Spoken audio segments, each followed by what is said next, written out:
السلام عليكم ومرحبا بكم معايا مجددا مع فيديو جديد ووصفة جديدة، وكنتمنى تكونوا على خير وبخير وفي احسن الاحوال يا رب، بصحة جيدة. وانتم كتشاهدوا هذا الفيديو واللي هو عبارة عن كيك يومي عائلي رخامي بطريقة سهلة ومبسطة، كيجي رائع وهشيش وكيبقى رطب والمذاق بنين بنين بزاف.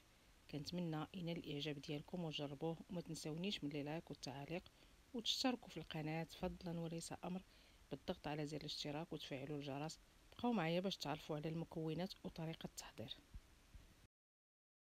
بسم الله. كنحتاجوا ل4 ديال البيضات اللي كيكونوا بدرجة حرارة المطبخ، كاس من السكر سنيدة، كاس الا ربع من الزيت النباتية، علبة من الياغورت بمذاق الفاني، 2 اكياس من الخميرات الحلويات، 2 اكياس من السكر الفاني، 2 اكياس من بودرة الكاكاو، وقشور ديال الحامضة، وقبيصة من الملحة، والدقيق ديال الفرص الخاص بالحلويات عندي هنا 300 غرام. وفي الاخير كنحتاجوا لنص كاس من الماء المعدني الغازي.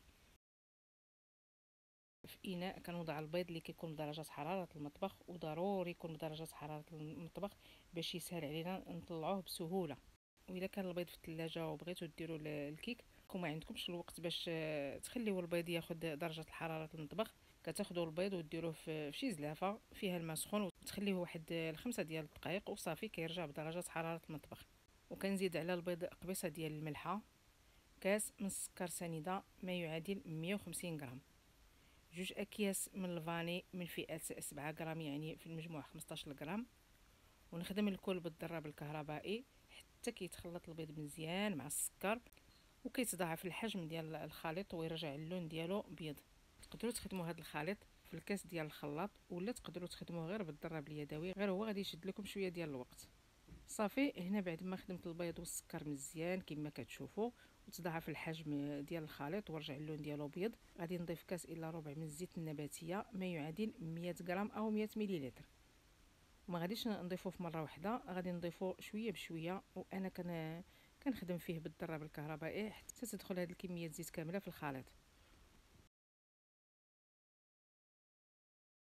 وكنضيف علبه من الياغورت بنكهه ديال الفاني والقشره ديال الحامضه محكوكه، ونرجع نخدم الكل بالضراب الكهربائي غير واحد شويه. وتقدروا ديروا حتى الياغورت ديال الحامض الا لقيتوه، كيجي زوين وكيعطي واحد المذاق رائع لهذا الكيك.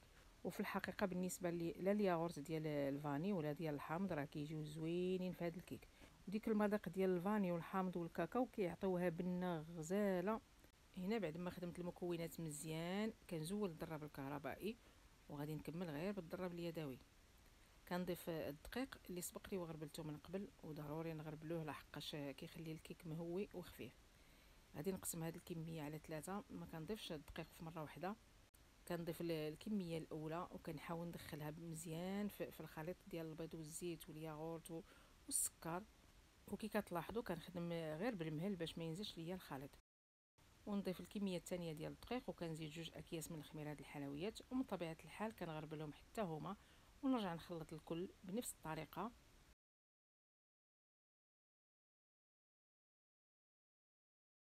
ونستمر بهذه الكيفيه حتى نكمل الكميه ديال الدقيق اللي عندي كامله.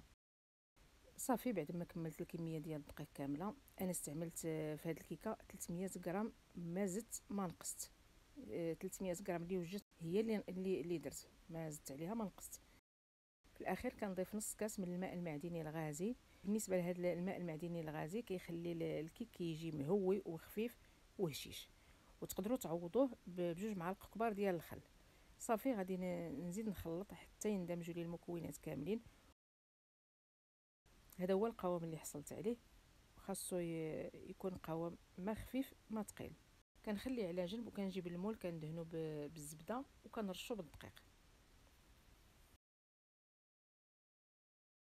كنصب الثلث ديال الخليط في المول لحقاش غادي نقسم هاد الخليط على 3. كنحاول نوزعو في المول بهاد الطريقه الموضحه، نقادو في المول باش تجيني طبقه متساويه، وندردر عليه كيس من بودره الكاكاو بواسطه الصفايه باش كتكون عندي طبقه متساويه من الكاكاو. ونزيد طبقه خفيفه من الخليط، ونحاول نغطي هذا الكاكاو كامل بالعجينه، وكنهز شويه من الخليط بالمعلقه ونصب فوق الكاكاو. وكنتمنى نكون قدرت نوصل لكم الفكره.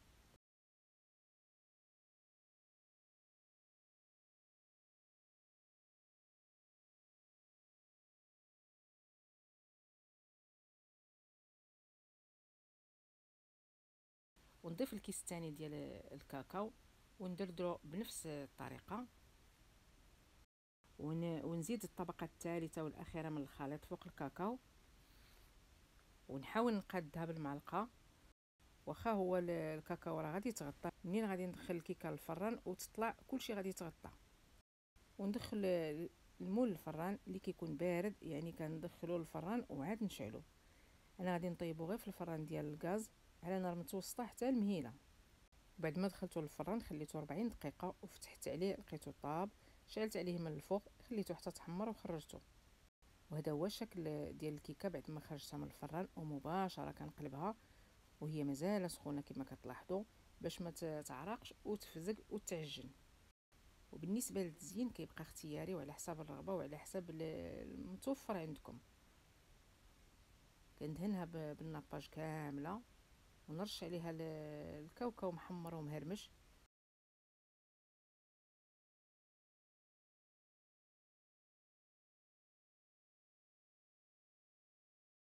وغادي نقطعها قدامكم باش تشوفوها كيفاش جات من الداخل. في الحقيقه الكيك كيبان غير في التقطيع ديالو. هانتوما كي كتشوفوا الموس كيدوز بسهوله، كتبان الكيكه رطبه. وهانتوما جات زوينه بزاف، لا شكلا ولا مذاقا. صراحه جات كيكه رائعه ولذيذه بزاف. ديك الخليط ديال النكهات من الفاني والحامض والكاكاو عطاوها بنه رائعه ولذيذه، وجات هشيشه كتذوب في الفم. غير جربوها، انا متاكده غادي تعجبكم وتوجدوها لوليداتكم ولا تحضروها للكوتي. وما تنساونيش من الدعم والتشجيع بلي لايك والتعاليق والاشتراك في القناه، بالضغط على زر الاشتراك وتفعلوا الجرس باش يوصلكم كل جديد ديالي. شكرا على المتابعة ومع السلامة إلى فيديو ووصفة جديدة.